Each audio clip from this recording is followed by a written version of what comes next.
Welcome, Hoosier fans, to this week's edition of Assembly Call Radio. This is episode number 314 of the Assembly Call, and it is episode number 24 of Assembly Call Radio, recorded on the evening of Thursday, April 20th, 2017. Well, the Hoosiers received good news this week when the third member of the 2017 recruiting class, Clifton Moore, decided to reaffirm his commitment to Indiana, meaning that all three incoming recruits are sticking with the Hoosiers. And while this class falls outside of most analysts' top 25, it's still a great sign that Archie Miller, in short order, was able to build a relationship with each player and his family and sell them on the program that he's hoping to build at IU, because the recruiting stakes are about to go up. More on that in just a second in this week's Banner Moment. I'm Jared Morris, your host for Assembly Call Radio, where every week we break down the most important IU basketball stories from the past 7 days. You can find us right here every week during the offseason. And, of course, once the season starts, you can catch us immediately after every IU basketball game on the Assembly Call IU postgame show. You can watch us live at assemblycall.com or on YouTube Live, or hopefully, if everything goes well, on Facebook Live as well. And if you can't catch one of our shows live, no worries. Just search for Assembly Call wherever you listen to podcasts, iTunes, Stitcher, iHeartRadio, TuneIn Radio, YouTube, SoundCloud, and more. You will find us in all of those locations. All righty, well, let's begin how we always begin, and that is with our Hoosier Proud Banner Moment. You know, this weekend marks the time of year when recruiting takes center stage, at least until guys like Thomas Bryant, James Blackman Jr., and Robert Johnson start announcing their final stay or go decisions. And over the course of the last week, Indiana fans received some pretty encouraging news on the recruiting trail. The two biggest stories were, number one, Indiana offering a scholarship to Fort Wayne's Keion Brooks, a five-star talent in the class of 2019, and then number two, Archie Miller having, by what all accounts was a positive chat with class of 2018 Uber scorer Romeo Langford from New Albany. Now, do the Hoosiers have a realistic shot at landing either guy? Time will tell. Brooks certainly seems more likely, given the extra year that Archie has to develop a relationship with him, plus the existing relationship between Brooks' father and new IU assistant Ed Schilling. Brooks' father played for Schilling at Wright State. And Romeo Langford, on the other hand, has been hearing from the likes of Duke, Kentucky, and Louisville for a long time, with Indiana not really on the radar until just recently. So Archie Miller has some catching up to do. But legitimate interest and positive conversations are the first steps. Both players project to be the type of supreme talents around which deep NCAA tournament runs can be built. Plus, the commitment of one or both would be a huge signal that Archie Miller is ready to lock down the borders of the Hoosier State. So if you're looking for an encouraging sign that Indiana is on a path to hang another banner, look no further than the renewed interest of these two big-time home state recruits. All right, and now let me introduce my esteemed co-host to my left. Ladies and gentlemen, he's back. He's a world-renowned bracketologist, the nervous, fingernail-chomping president of the Robert Johnson Fan Club, and a shoo-in for the IU data analytics job should he choose to apply. He is Andy Bottoms. Andy, welcome back. What was your Bottoms line from the past week in IU basketball?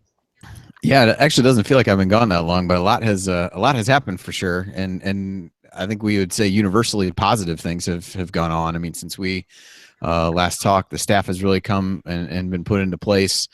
Miller's already started to make headway on the recruiting trail, and even the upcoming season's roster, while there's still some questions about that, it's starting to take shape, and I think people are able to form a little bit of an idea of the personnel. And I think as we get further into learning more about Archie, as most of us have done over these past few weeks, can at least start to envision what they might look like on the court. So it's a pretty exciting time for mid to late April at this stage of things. So you can't ask for more than that. I think the problem is going to be people not being able to wait until the season actually gets started. You know, pretty soon the roster will be solidified after those guys make their decisions, and the really long part of the offseason will come into play. I think all the excitement around the coaching change and all the associated moves that have gone on with that have kind of kept the season going a little bit, certainly for us, for you more specifically from a content standpoint, have really kind of extended that part, which has been great. And now I think, unfortunately, while that seems like that should shorten the true off season, it will probably make it feel a little bit longer just with the anticipation of what things are going to look like. But certainly an exciting time. And like I said, I don't think anybody could find too much negative to say about all the things that have gone on here over the last week, but just really the last month or so in general. Yep. And to my right, broadcasting from an undisclosed location that might literally be a stone's throw from where Romeo Langford is right this very second. We have Big Easy, Zach McCright, which means it's time for McCright's Minute. The floor is yours, Zach. I would have to know where he lives, but it could very well be, that's for sure. No, I think just for me, I have been intrigued by the seemingly different approach that Archie Miller has to recruiting so far compared to the man who preceded him as the head coach at IU. I feel like and people can correct, you guys can correct me if I'm wrong. And just up front, I will say I am not as deep into the recruiting stuff as I know a lot of people are. So if I get any of this wrong, feel free to correct me. But I don't think that Tom Crean was ever really talking to a guy like Keion, even Keion Brooks. And I mean, I know he was talking to Romeo Langford. Maybe he was talking to Brooks a little bit. It just didn't seem like those vibes were as serious. And this is where I think IU fans should maybe take a step back. And believe me, I'm the last person who wants to take a step back right now, because it feels like the train's rolling, but we all feel good when we're 0-0. But I just don't want to get caught up in man, we're excited because it's new. Get excited because it's new. Just don't get too excited. Maybe Tom Crean was going after these guys. We just knew that Tom Crean was never going to have a shot. And so we just said, well, who else are we getting? Who else can we get? And now with Archie Miller, we see a new face. We see a new guy. We get caught up in the hope that comes with having a new coach and a brand new outlook on things. And we're like, yeah, Romeo, let's go. And Keion Brooks, come on to Bloomington. And I don't know if he's out of his league. I'd like to think he's not, but I don't know. I would have liked to think Tom Crean wasn't out of his league either, but I felt like we all thought that was the case for sure. So I love that he's going after the big fish, and I just don't want people to get disappointed if the first couple say no. If they say yes, Archie can get an extension without playing a game. But until then, all I'm saying is continue to be excited. But eventually, this train's going to slow down just a little bit, and don't get too upset, I guess is my point. And maybe let's be careful with the real early long extensions. Let's yeah, no kidding. That's true. No, fair enough. Learn from the past. Learn from the past. Well, we have a packed show for you this week on Assembly Call Radio. In our next segment, we're going to go through some headlines. So we're going to talk through the most important headlines from the past week, including a glowing scouting report on Clifton Moore and a decision the NCAA is pondering that would have a huge impact on the college basketball schedule. We also have a Q&A coming for you. You sent us questions via Twitter, and we're excited to answer them. And then in our last segment, we'll do another player breakdown, and we will talk about Colin Hartman. All of that on this week's edition of Assembly Call Radio. First, real quick, I want to let you know about a very important step that you should take right now if you are truly serious about your IU basketball, and we know that you are because you're listening to this right now. Here's the step. Go to assemblycall.com/join and activate your free membership to the Assembly Call. By doing so, you get content that only our members get to see. For example, we write up an in-depth analysis of each IU game and send it out via email the morning after every IU game. You have to be a member to get it. We don't post this on our blog. And during the offseason, we keep you up to date on the latest IU basketball news with our weekly 6-banner Saturday news roundup, plus the moderated live chat that accompanies our live broadcasts over at assemblycall.com/live. That is only for members. So go to assemblycall.com/join and activate your free membership today. You pay nothing. You just get more. assemblycall.com/join. You are listening to the Assembly Call. I'm Jared Morris here with Andy Bottoms and Zach McCright. And Andy, obviously you haven't been here in a couple of weeks, so I want to get your thoughts, just on some of what we've seen with guys coming and going and how you think that affects the Big Ten race for next year. Obviously, Miles Bridges has decided to stay, and that would seem to make Michigan State the prohibitive favorite in the Big Ten. As you start to look at this, and obviously part of this for Indiana is going to be based on what Thomas Bryant and James Blackman Jr. and, of course, your boy Robert Johnson decide to do. But how are you kind of starting to see Indiana stack up in the Big Ten? And what do you think are going to be reasonable expectations for the Hoosiers? Obviously taking into account some of the uncertainty with these NBA decisions that still have to be made. Yeah, I mean, there's still a couple big ones. I think, the two Michigan big guys probably among the Big Ten outside of the IU guys. And I guess Swanigan, although I tend to think he won't be back. I don't believe he's officially hired an agent yet, but I would be kind of surprised if he was back. So, I mean, I think you look, Michigan State, I think, is where you'd have to start at this point. They had a highly regarded recruiting class last year. Bridges and Ward, I would say, lived up to that. And now they get Jaren Jackson, who's another guy who's really highly touted and can play, I think, some different lineups as you go through them. So I think they're one that you'd certainly look at the top. Minnesota would be another one. Didn't really lose much of anybody from last year. A team that surprised people. They're obviously not going to sneak up on anybody anymore, but I think they'd be one to watch. Wisconsin, you can look and say it doesn't seem like they should be good. I think we probably all learned our lesson about that. As long as Ethan Happ is allowed to, catch the ball in the paint, travel every time he touches it, as Ryan and I would say, and just do whatever he wants, then I think they're still going to be good. And I think Purdue, potentially even, if Swanigan does leave, I still think they've got some interesting pieces there. So I think you could see IU kind of work their way into that, top 5 type area. I would imagine, again, probably depends a little bit on the unknown guys of who would come back or if all of them would leave. Maybe that's a different story. But I think IU's going to stack up relatively well. Certainly wouldn't probably put them in the top 3, maybe. But some of that is it's one of those where I feel like those of us who follow IU football have done this before, where you get in the like, oh, well, they got everybody back. And it's like, well, you have everybody back from a defense that was terrible. Now, this was a couple years ago, obviously not last season's defense, but you get into this like, well, they got 10 starters back on defense. I'm like, well, they ranked 109th in the country in defense. So it's not really that exciting. So I think the fact that you've got,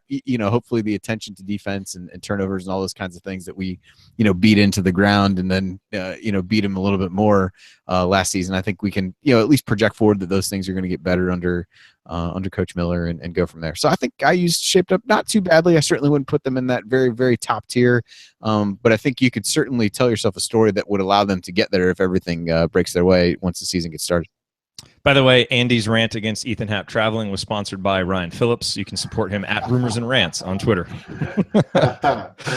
All righty. So coming up on the Assembly Call, we're going to discuss Clifton Moore, a huge possible change by the NCAA that could be coming, and much, much more in our headline segment. Stick with us.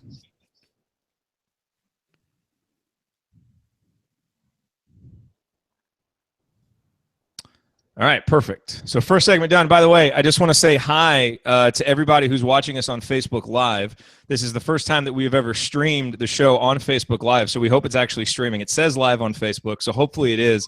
But just so you know, and our YouTube audience, they know how we do this. Hey to all the YouTubers. But if you're watching on Facebook Live, every Thursday night we do a simulcast of Assembly Call Radio. So we do 4 segments. So that was our first segment. Now we get set up for the second segment, and we'll have a third and a fourth segment. So you'll see us do the segments, kind of talk in the middle and plan the next one, all kind of live in one continuous loop here. But we appreciate you being here, and we hope to make streaming on Facebook Live a regular part of just what we do when we go live. So thanks for being here, and if there's anything that we can do to make the Facebook Live experience better for you, leave a comment, because I'll be checking them afterwards, and we certainly want to do that.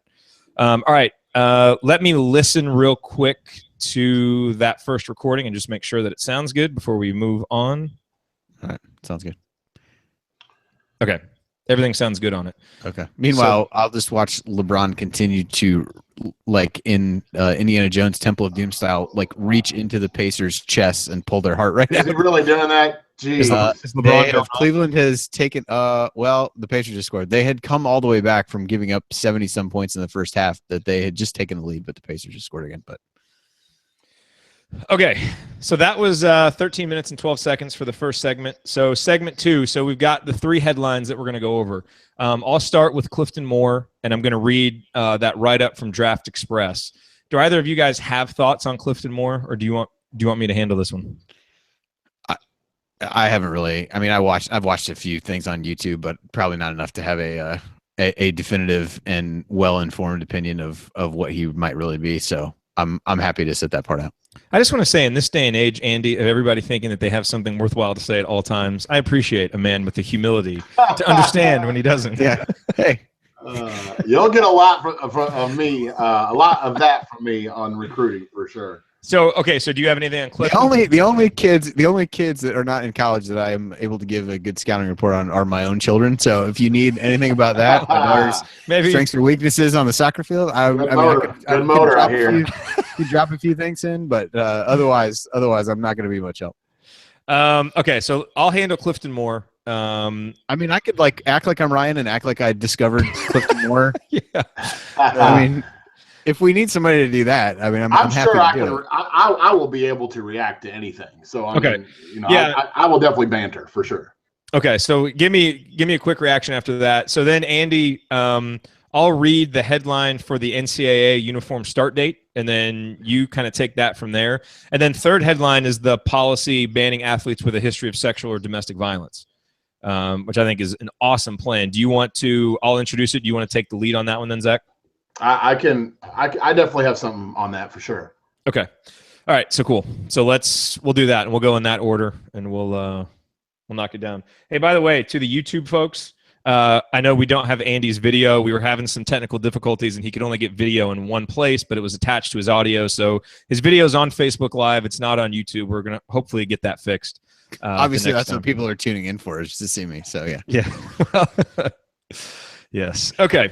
All right. You gentlemen ready? Yep. Let's get rolling with segment 2. And here we go.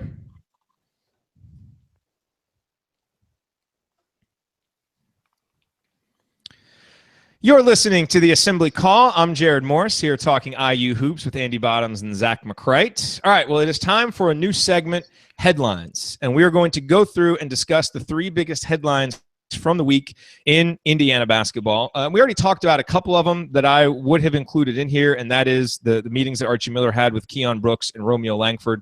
So those are certainly big headlines. But these 3 headlines are big too. And the first headline, and this happened shortly after last week's episode of Assembly Call Radio, but Clifton Moore recommitted to Indiana.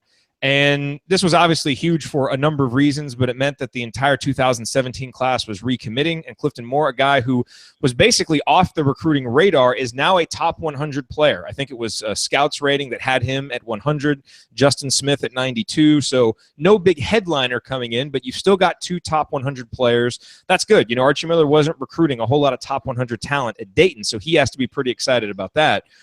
But what got me excited this week was this write-up that Draft Express did. They were at the Jordan Brand Classic that Clifton Moore played in, and he was one of the guys that stood out to them. And so this comes from Draft Express talking about Clifton Moore. Quote, the Indiana signee stood out as the most interesting long-term prospect in the Jordan Brand Classic regional game. At 6'10", he has the size and length to play some 5 down the road once he fills out, and the agility to play the 4. It's hard to find bigs with Moore's tools and shooting potential, which is likely the key to unlocking his long-term upside. Given the nature of the game, we weren't able to get an extended look at Moore's defensive intensity and decision-making, but we were able to identify him as an NBA prospect worth tracking.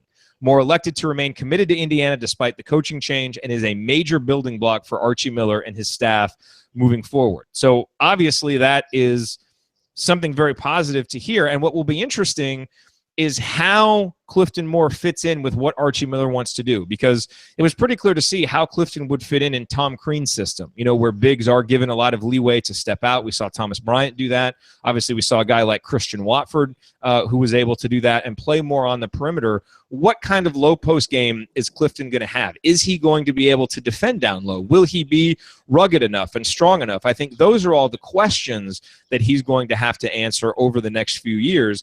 But what's undeniable is the offensive potential that he has. And I think that's why so many Indiana fans are excited about him and excited about his potential as a Hoosier. So obviously very positive news there from Clifton Moore. And we're going to talk a little bit more about him in our next segment, because we had a question come in about Clifton Moore and who he reminds us of. And so we're going to kick around a few ideas for that in our next segment. But let's move on now to headline number 2. We need some cool sound effects to kind of go as we transition. Hey, I tell you what, let me say something real quick, if you don't mind, Jared. Yeah, hop in. Matt Clifton Moore. I'm not sure about his play and how good, and I'll take Draft Express's word for it. I think they're probably the foremost authority when it comes to this stuff, or at least way up there.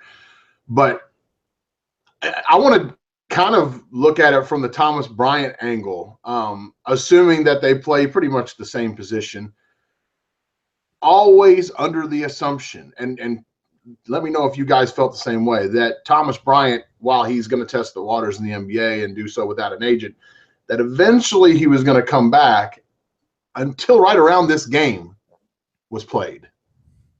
And now, for all of a sudden, for the first time, really, and maybe I'm overdoing it, and call me out if I am, but now it's like, well, maybe he is going to sign with an agent, and maybe he is going to. I'm starting to hear a lot more chatter in that direction. Put it that way. And I wonder if it's got anything to do with Clifton Moore, or if it's just probably just. I can't imagine. I mean, Thomas Bryant, I mean, he's got skins on the wall. He's been here for a couple of years. I mean, I would think if he wanted to come back, his spot would assume be assured. So without having any inside knowledge, I don't know. The timing certainly seems a little coincidental, perhaps, but I think the interesting thing with that might be when we start thinking about, lineups featuring two big guys, everybody kind of wanted to see more of that last year with Davis and Bryant playing together, but defensively it was close to a non-starter at that point. Right. And I wonder whether, and I know what you just read, so they didn't get a chance to look at him, but when you kind of watch some of the videos of Moore, he certainly seems to be fairly agile in that regard. And so maybe you could have a scenario where, Duran is your post player, and you could play two big guys without, so you're not giving up a ton of size, but I think you've got a skill level and a skill set that, could fit well and maybe a little bit better than what we saw when they tried to play two big guys a year ago. Yeah, that's a good point. It's going to be an interesting story to watch develop, and it'll be interesting to see how ready Clifton is to play right away. Because again, he's a guy who came from off the radar to a top 100 recruit, and physically I think he's got a long way to go. Motor wise, he may kind of have some work to do, but the talent is there, and it's quite tantalizing for what he could become. And I think he has the highest ceiling of this incoming recruiting class, which is another reason to be excited about him. All right, Andy, let's go to headline number 2. The NCAA is discussing a uniform start date for the season, which would be the Tuesday before the second Friday of November. This comes directly from ncaa.org. This would be 3 days earlier than the current start date. Committee members also discussed standardizing the playing season to 21 weeks with a mandatory 3 or 4 day break for the student athletes at some point during their school's winter vacation period. The men's college basketball community has been discussing the possibility of establishing a uniform start date for the sport. Many believe it can create a less compressed schedule, particularly for non-conference games, which they believe would benefit student-athlete well-being by providing more time for rest and recovery. A midweek start date could also create additional attention and excitement at the beginning of the season. Are you in favor of this? Yeah, I am. I mean, I'm going to focus more on the second part, the student-athlete well-being stuff. Many decisions are framed in such a manner, but very few actually have that at the root of the motivation. So I'm just not even going to touch that any more than I just did. But you're so cynical, Bottoms. It's so true though. I think, one of the things, college basketball, like it or not, for IU fans and people who really live and breathe it like me, you wouldn't say this, but for most people it's kind of a niche sport. And the way things typically work today, I mean, last year you had it started on Friday. I think on Veterans Day, IU played Kansas. That was a relatively big game, but it's a Friday night. You're not necessarily, certainly during the season, it's not a prime night for college basketball. So I do think trying to start it in the middle of a week, you're not going to compete with college football. You're not going to compete with the NFL starting on the weekend. So give yourself a little bit of a run up to the season. I still think there are challenges with getting people to really follow the sport. That starts when you're in, baseball playoff season. You're in, or I guess that's about over. Although anymore, that runs pretty long. In the NFL and college football, I think those are difficult things to do. But I think anything to me that generates more excitement about the sport, is fine. I think the winter break thing is probably overblown. Most schools are taking time off over that time anyway. Those are light weeks in the college basketball schedule, and even when teams do play, there are very few actually quality games during that period of time. But yeah, I mean, I like the some kind of build up, an opening day, whatever you want to call it. I think that part can only be good for a game that I love, but not as many other people view, particularly early in the season, as kind of appointment television and looking at things like that. College basketball needs more post-game shows. I think that could be the key. Zach, what do you think? What do you think? No, man, you need to keep the real estate on that, man. Don't be sharing that real estate. You need to keep that. I am obviously I'm in favor of it. I think it's a plus for everyone. I really don't see the downside at all. I mean, the opening day sort of project, and I know we kind of have a quasi-opening day with the 24 hours of madness that they do, although it's not right at the beginning of the season. Maybe if they wanted to push that to the beginning of the very first day, maybe that would be something. You have a game at midnight, in Hawaii, and you're off to the races or something like that. I think that would be very cool. And the more you spread out the season, the more television opportunities for really everyone. And I think the further you go down the list of big conference teams into mid-majors, et cetera, the more you would want the opportunity to be the season, to have the season a little bit more spread out, and have those television opportunities. And for the fan, more chances to watch different teams on television. I'll take that too. So I really don't see the downside if we can. Hey, make college basketball year round. I mean, but no, I'm down. Let's do it. As our buddy L.I. Hoosier points out in the chat, shouldn't it be Wednesday instead of Tuesday? Because most years, isn't that going to compete with Election Day if it's the first Tuesday before the second Friday? So that could be a bit of an issue. So. I thought he was worried about Maction in football. Maction usually really heats up around that time frame. So that's true. Yeah, you got to stay away from when Toledo and Bowling Green get together. You don't want to be competing against that. All right, you're listening to the Assembly Call. I'm Jared Morris here with Andy Bottoms and Zach McCray. We're going through some of the biggest headlines in the world of IU basketball. And this next headline is bigger than IU basketball. This is actually a story that broke on Thursday about a new IU athletic policy. And that policy is to ban athletes with a history of sexual abuse or domestic violence. So this is from the Indianapolis Star article on the new policy, which was announced by Fred Glass. Indiana Athletics has enacted a policy disqualifying its programs from adding any athlete with a history of sexual or domestic violence. The policy bans, quote, any prospective student athlete, whether a transfer student, incoming freshman, or other status, who has been convicted of or pleaded guilty or no contest to a felony involving sexual violence. It further defines sexual violence as dating violence, domestic violence, rape, sexual assault, or sexual violence as defined by the Indiana University Policy on Sexual Misconduct. And this is something I think maybe the SEC has a policy somewhat like this. The Big Ten has decided to leave it up to the schools, and Indiana, is at the forefront of taking a very tough stand on this. I applaud Fred Glass for doing this. Zach, your thoughts on the new policy? Look, this is going to come out the wrong way, and please, for all of those people who are consuming me and this terrible face and this terrible voice for the first time, please don't take it out on me too hard. But I'll give it a golf clap. But I feel like this, especially the way it was written, I feel like this should be the case. It's like, first off, it's only if it's a felony.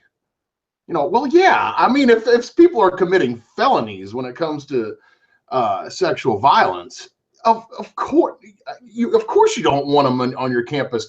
It shouldn't be put in fine print anywhere for you to have that sort of stance.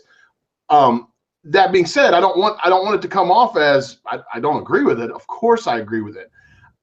It was just for me.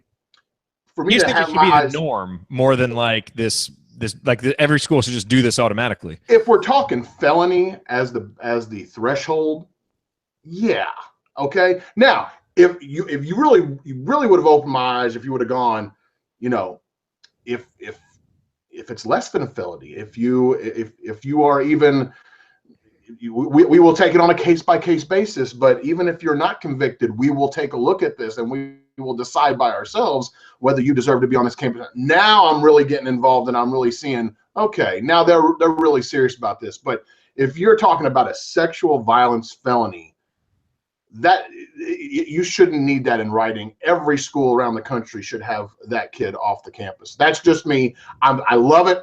Golf clap for Fred Glass for sure. But the harsher we get with these sort of penalties, the bigger the thumbs up from me. Yeah, I agree. And the reality is these policies aren't all over the place, and schools like Baylor have certainly had no problem, taking these guys in. Now their program has obviously fallen apart because of that and because of many other things that they chose to do in response to what happened. But I'm glad Indiana did this, and I also appreciate that there is an appellate process, which I think is important in cases like this. But the appellate process is heard by people outside of the athletic department, which I think is very important. So I think the way that it was set up was smart. I think it's obviously a good thing. So they don't want to be Baylor. This is in direct response to what happened in Waco, for sure. And to get it in writing is something you absolutely want. Like you said, an appellate process, perfect. Now, I wouldn't mind. I mean, like I said, golf clap, but I wouldn't mind if we get even a little harsher than this. Yep. All righty. Well, coming up, we are going to turn our attention to your questions because you asked and we're going to answer. We got a bunch of questions from you. That's next on the Assembly Call. Stay with us.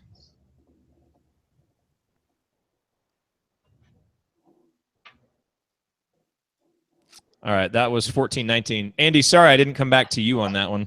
No, that was all right. I figured we were close to time, so it's totally fine. You want to...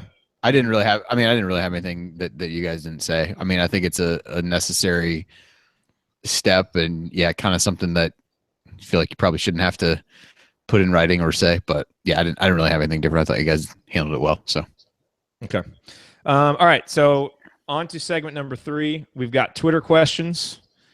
Let's. Do you guys have the questions in front of you? Yeah, I got them. Yes. Okay. So the first question. Let's take the Clifton Moore question off the top from Jeff, especially since I will do that one second, since I kind of teased that one. So put that one in there. I want to answer this guy's question about creening, because like the premise of the question I think is wrong, just because Archie didn't put himself in this position. So I think we can clear that up. Yeah. Do you guys want to follow up on that one? Just jump in. Just jump in if you do. This segment doesn't need to be so formal. Just hop in. We need to get better at talking over each other anyway, because it makes for better radio.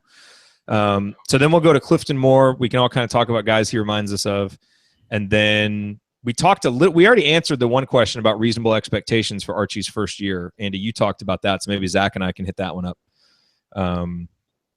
Okay. The starter question part of that one is a interesting one. Yeah, so we'll go into that. The second part of that. Yeah. Okay. All right, cool. Zach, any of these that you want me to come to you first on? I could probably. I'm out on Clifton Moore. I could probably do the reasonable expectations for sure. Okay, so we'll come to you on that one because Andy talked about that in his segment. So we're at 27 minutes and 31 seconds so far. So this segment can go 14, 15 minutes or so.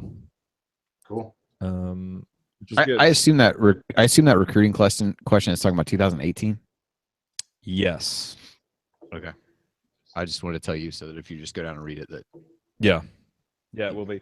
And then hey, to the folks in the chat, let us know if you have questions, because we may not have enough questions to fill the whole segment, and one of these we may not even want to do. So if you have questions, put them in the chat, and we'll get to those as well. Okay, you guys ready to roll on this one? Yep.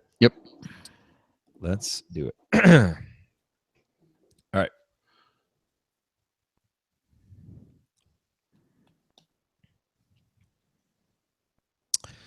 You're listening to the Assembly Call. Remember to go to assemblycall.com/join to activate your free membership. You'll get our weekly 6-banner Saturday news roundup, plus our world-renowned post-game analysis emails featuring analysis from Andy Bottoms the morning after every IU game. You have to be a member to get those emails. Again, the URL is assemblycall.com/join. I'm Jared Morris, talking IU basketball with my co-hosts on the Assembly Call, Andy Bottoms and Zach McCright. Ryan Phillips has the week off. You can join us after every IU basketball game over at assemblycall.com and every Friday right here for Assembly Call Radio. All right, gentlemen, we tried a new segment out last time. That was headlines. We're trying a new one out here, and that is Q&A. So I put out a call earlier today for questions on Twitter. We got a bunch of them, and so we're going to go through and answer some of these questions. And if you guys like this segment, let us know, and we will do it again in the future.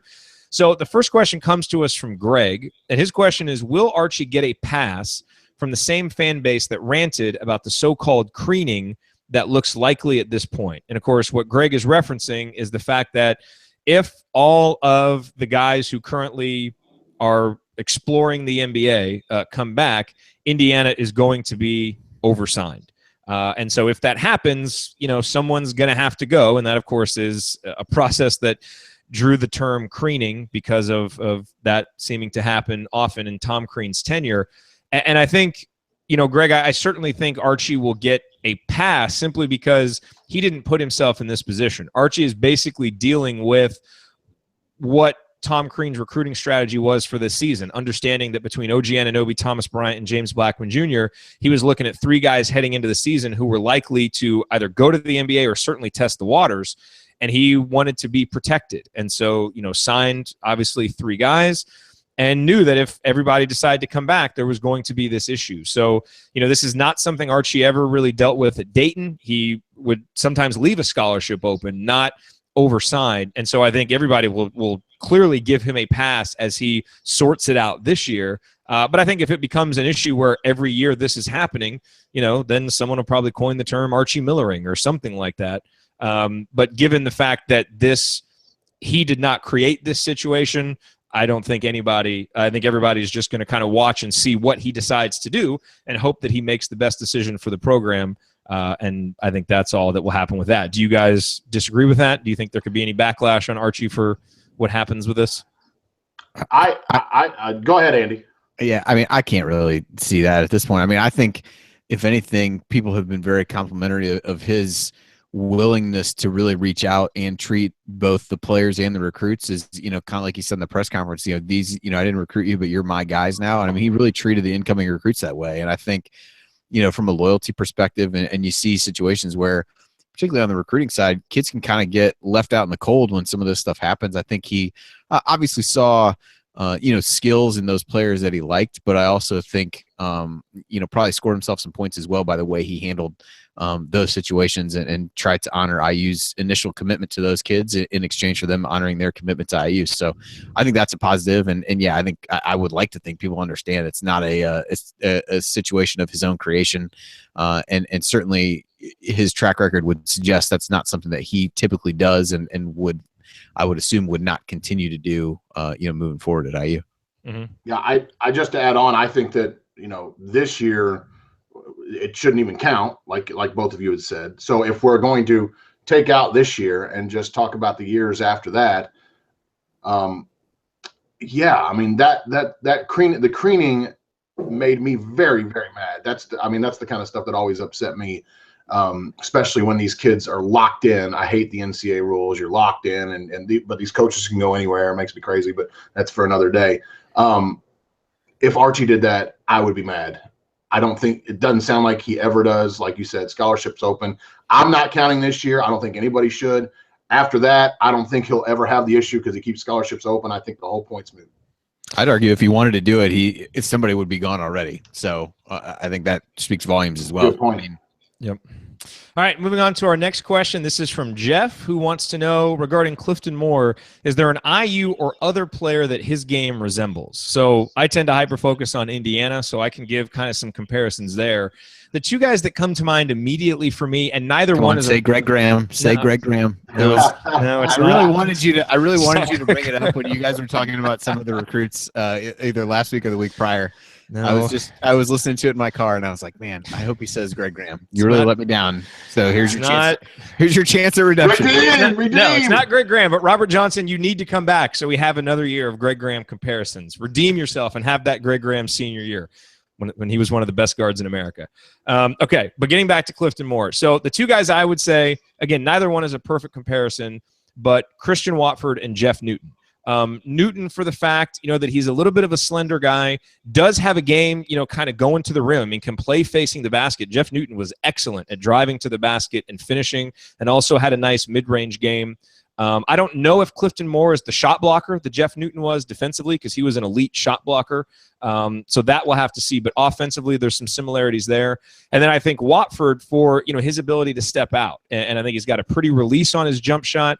And I think like Watford, Watford wasn't always a real rugged guy and liked to kind of drift out on the perimeter more. But sometimes when he was properly motivated, played really tough defense and would drive in. So I think if Clifton can develop that would be really good for him. So those are the two guys, that come to mind for me. Again, neither one perfect, but they kind of give you an idea, I think, of some of the higher end potential that Clifton Moore has.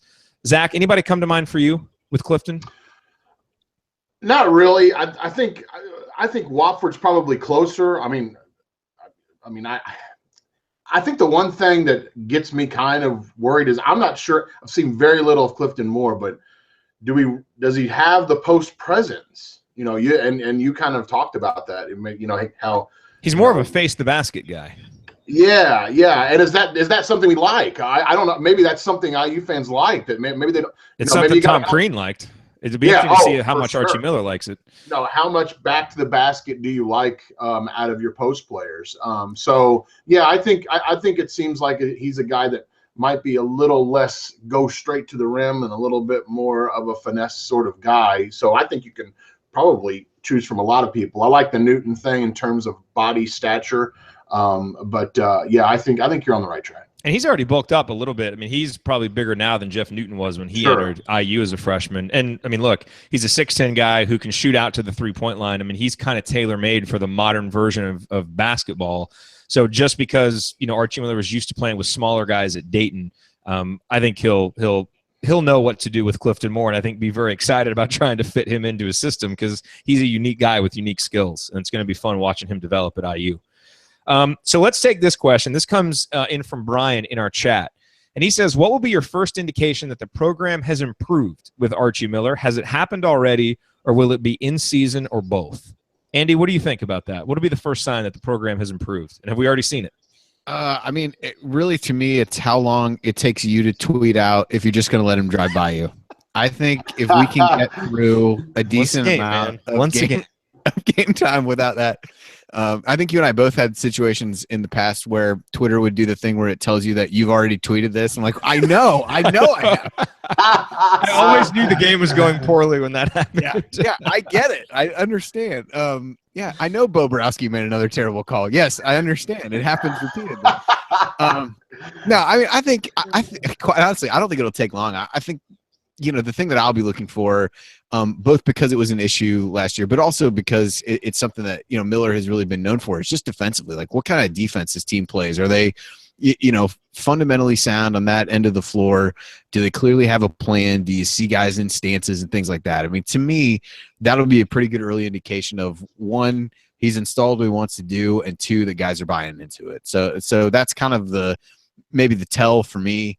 I think we'll, start to get signs of that during the offseason. But again, I think everybody is going to eventually be at the point of like, okay, it all sounds great. There have been lots of things that people have said over the course of time about this guy and that guy, and it doesn't really mean a whole lot until you see it on the court. So for me, it probably won't be till in season, but that defensively will be one of the things I'm really looking for.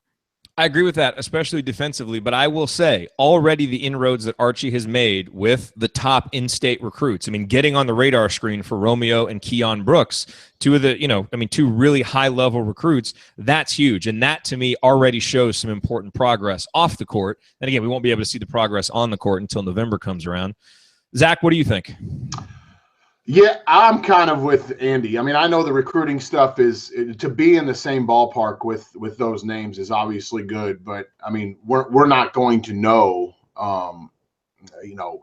anything about who will commit and who won't commit, even if you're playing in the same pool, if you were with some of those other big name programs.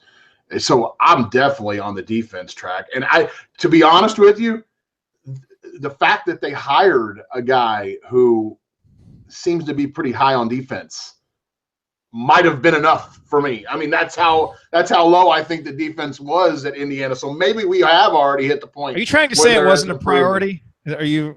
I mean, it will be so refreshing. It will be so refreshing. The very first, and I don't care who it is. Hopefully he schedules better than Crean. It sounds like he's going to, but even if it is, South Northwestern State, to just have no straight line drives will be a huge, huge sigh of relief. That's it. That's how low the bar is for me. So when we have that, we're good to go. When we talked with Archie Miller's dad, John Miller, on Podcast on the Brink, I love the part because I asked him, if you're watching a game and you're not familiar with either of the teams, what do you look for to tell you if a team is well coached or not? And basically, the two things he said were that they don't give up a lot of easy baskets and they don't turn the ball over. Now, did you laugh out loud? Please tell me. No, but I kind of let it hang there for a minute. Oh, that's good. I mean, awkward pause, always good. Yeah, I thought that was telling. So it was like you just looked right into your soul, wasn't it? Yeah. I would have been like, you said that on purpose, didn't you, John? Yes. You totally said that on purpose. Yep. You're listening to the Assembly Call. I'm Jared Morris here with Andy Bottom and Zach McCright, answering the questions that you sent us via Twitter. Let me cover this one really quick. Could redshirting solve our scholarship problem? I'm wondering if Priller or Galon could redshirt to bring us down to 13. Don't know the rules. Guys, correct me if I'm wrong, but redshirting, that person is still on a scholarship, so they still count toward your 13. So that's not going to do anything. Yep. One of those guys would actually have to go off of scholarship and pay their own way. I think like Jordan Hulls was willing to do that, like his senior year possibly. It's not something that you see happen very often. So no, redshirting would not be able to do it. Someone would have to go off of scholarship and pay their own way. All right, so let's cover this. Is going to have to be our last question, guys, but let's cover this one. Craig asks, what are reasonable expectations for Archie's first year? And then also assuming one of Blackman or Bryant returns. And for sake of argument, let's say that it's Blackman and not Bryant. Who starts? So, Zach, you take the first part because Andy already told us reasonable expectations. So what do you think are reasonable expectations? And then, Andy, give us your thoughts on a starting lineup with Blackman returning and without Blackman returning. Well, let's assume that if it's just Blackman, obviously it'll be a little bit tougher. But I'm kind of the ilk that even if you lost OG and even if you lost Bryant, okay, with the additions that Cream was bringing in that kind of at least fill some of the void, regardless of how good they are talent-wise. And you assume, which I think it's easy to assume, that you're going to be better just defensively in any regard. Then why can't just NCAA tournament be enough? I mean, even if you're a 9 seed or an 8 seed or whatever, I think that would hit my expectation. Of course, we watched the first 5 games, our expectations are going to change. But right now, and let's remember this at the end of the season, we're all good with tournament, right? I mean, we're all good with NCAA tournament next year. If he makes the tournament, I think everybody will be happy. We'll be fine. So I think that's a reasonable bar. That was a reasonable bar for Tom Crean with the roster that he had. You're going to lose a couple of really good players, okay? I mean, you are. And if Archie Miller could get back there again or get back to the tournament with what I would assume would be just a smidge less of a roster in terms of talent, you have met my expectation for sure. Yeah, I agree with you. I think most IU fans agree with you, at least the ones that I've talked to. So let's talk about lineup, Andy. What does it look like to you? So the first scenario you described was that Bryant went, but Blackman did not, correct? Yes. All right. So I would assume at that point you would have and Robert Johnson comes back. I think we're assuming that. I think that's a reasonable assumption. I would say Deron Davis, Juwan Morgan, Colin Hartman, James Blackman Jr., and Robert Johnson probably be the starters at that point. Now, that might mean trying the Robert Johnson at point guard again, but I think if that was made more clear, I think, we talked about the whole role thing over the course of this year, and I think if they both went, I would probably swap out Blackman for I'm going to say Devontae Green, and then you'd move Johnson off the ball a little bit more than what he would be. I think Devontae over Newkirk. Yeah, I think Newkirk would be a good bench guy. I just think Devontae, the way he's so focused on defense, and I think we saw glimpses of it last year. Like I think he he kind of strikes me as like an Archie Miller guy. And at that point, when you've got a guy who you really could start to build on, and you've got 3 years left with him, ideally, if the difference isn't that much between him and Newkirk, to me, break the tie with the younger guy and let him get the minutes and start that way. And that'd be. And I think sometimes I think sometimes Tom Crean just really wanted to make certain guys happen. Like he got it in his head. Like, and I think Josh Newkirk was one of those guys. Like he really, and Josh Newkirk did improve by the end of the year, but obviously there were Who's some guarding trying the four times. in that first lineup with Blackman? Who's Probably guarding the four? Juwan, I would say. Yeah. That would be where I would go, ooh, and maybe pray a little bit, but I don't have. I mean, you're gonna be a little. There's not a better option. Yeah, I mean, with no Bryant, no OG, you are going to be a little undersized. I mean, Colin Hartman has experience playing center, so that's a possibility. He does. That was what I was choosing between. Is it going to be Morgan or maybe it's Hartman? I mean, I don't know. We got to see how healthy Hartman's knee is too before we start putting him down low, guarding big guys. Yeah. So we will see. Hey, all right, less movement that might help. You never know. Well, it's true. Well, thank you guys for your questions. We appreciate that. If you like that, let us know. Send us a tweet at Assembly Call. I like doing those mailbags, so we'll try and do more of that here on Assembly Call Radio, and also try and do some regular mailbags on the podcast as well. All right, guys, coming up in our final segment, we're going to take a look. We just talked about Colin Hartman. We're going to take a look at Colin Hartman, kind of break down what we expect from him next season. That's next on the final segment of Assembly Call Radio. Stick with us.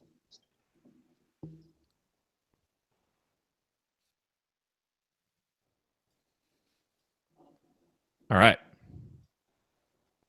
That was okay. So that segment went 16 minutes and 57 seconds. I like that. I don't know if anybody else did, but I did too. I like that one a lot. What in the chat? What did you guys think of that? Let us know what you thought of that segment, because I'd like to do more of those. He just texted me.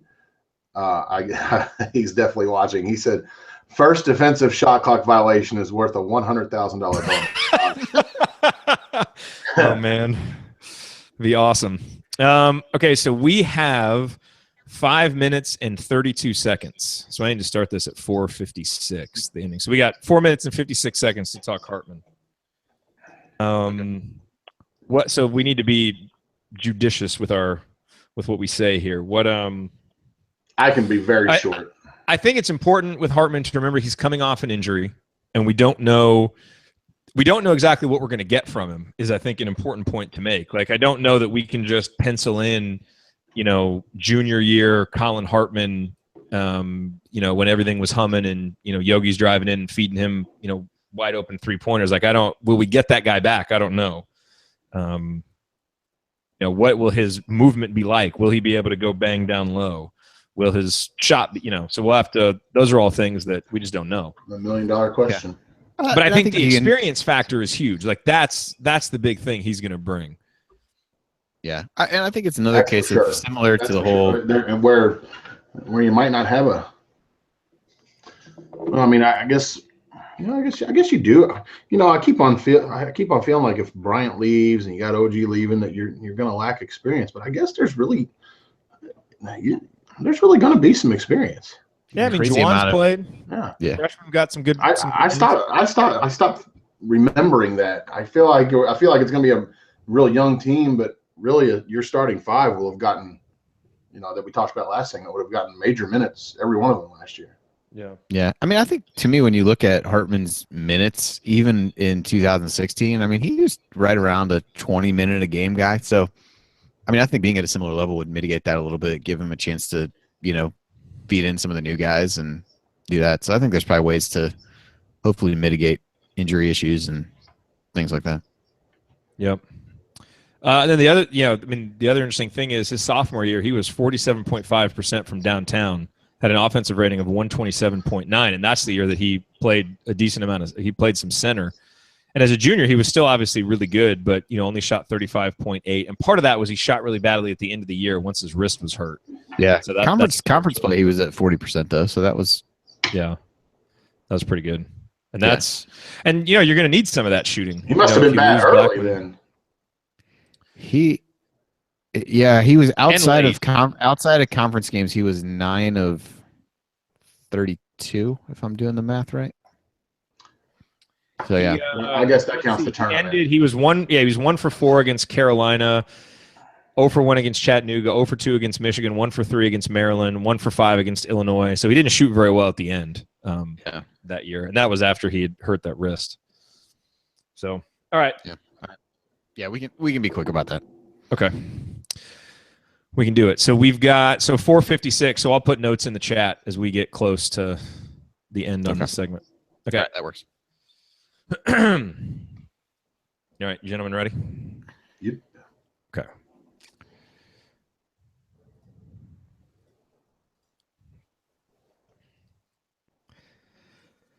You are listening to the Assembly Call. I'm Jared Morris here talking IU basketball with Andy Bottoms and Zach McCright, wrapping up another episode of Assembly Call Radio. And guys, let's talk about Colin Hartman, who I think surprised a lot of people by deciding to come back for his final season after sitting last year out, going through his senior ceremony. But Colin is coming back, and I think when you look at what we know he's going to bring, we know he's going to bring experience. You know, he's been through battles. He's played in all these road environments. He's had success, you know, being a leader on a Big Ten championship team.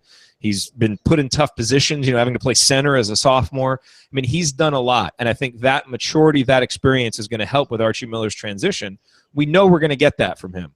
What we don't quite know is exactly what kind of player he's going to be, simply because we don't know how well recovered he is from the injury. Will there be any lingering effects? How long will it take him to get back in rhythm? Maybe he steps right out and is vintage Colin Hartman, doing Colin Hartman things all over the place, and maybe it takes him a while. So we don't know that.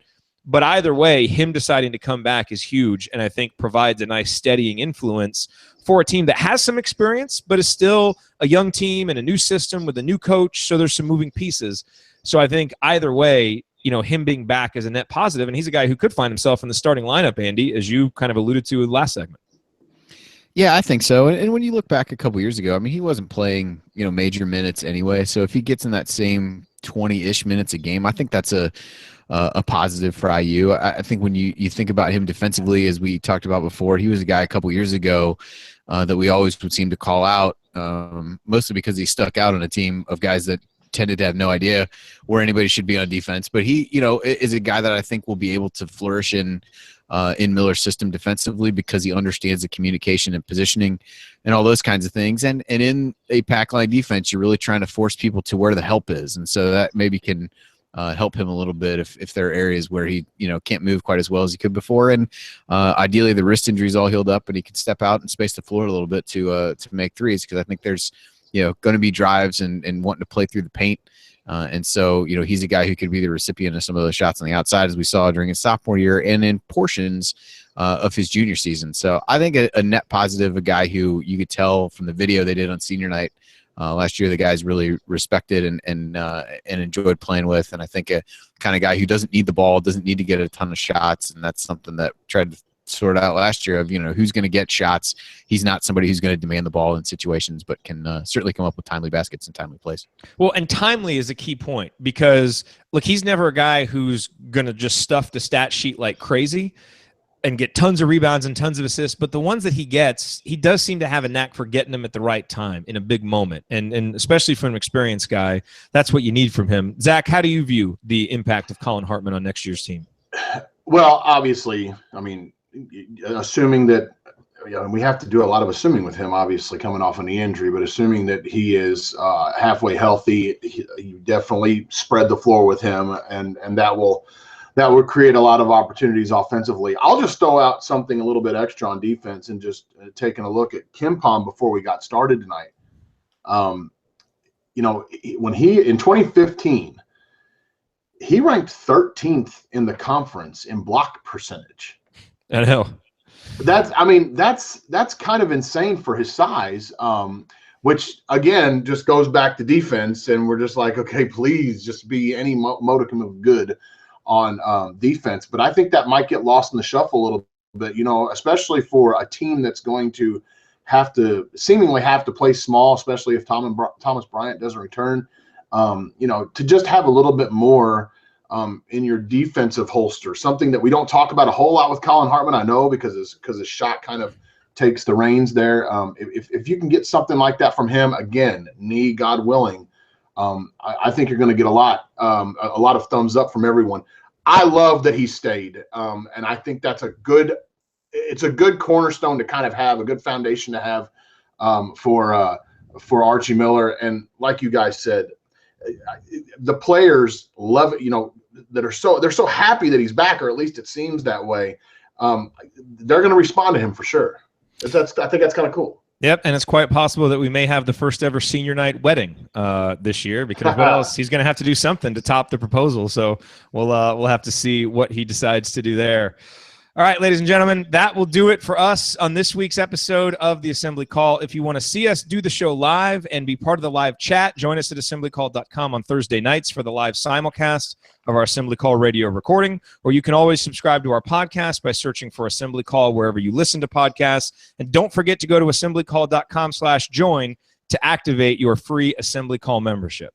Thank you for listening. We'll be back to talk IU hoops again with you next week. Until then, keep your elbows in and your eyes on the rim, and go Hoosiers.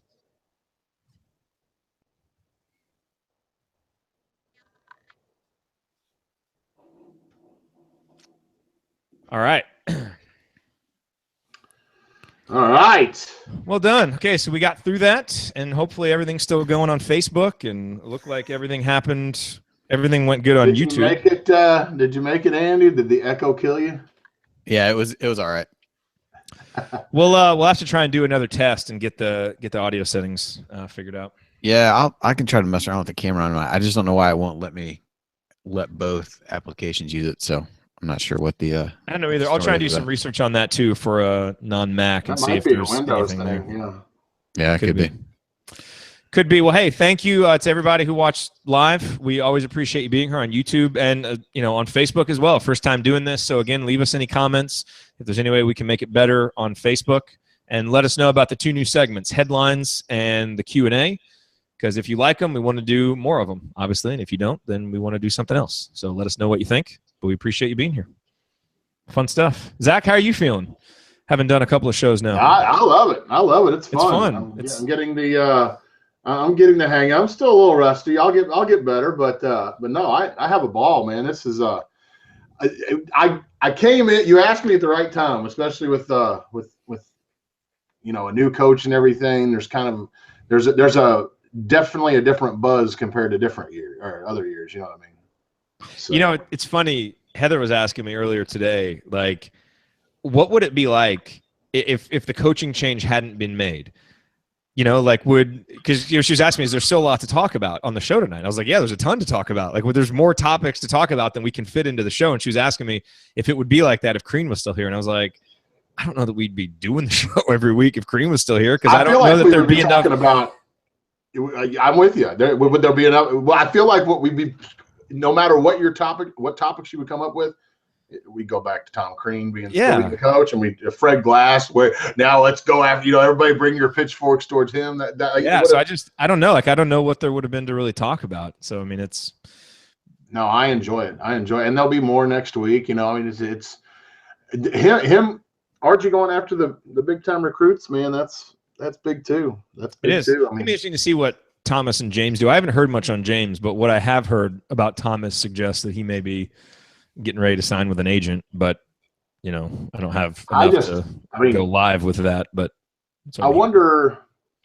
I guess we are live right now, but I would wonder what his. We're still streaming. Why you should hang around later after the recordings are over. It's Assembly Call After Dark. That's right.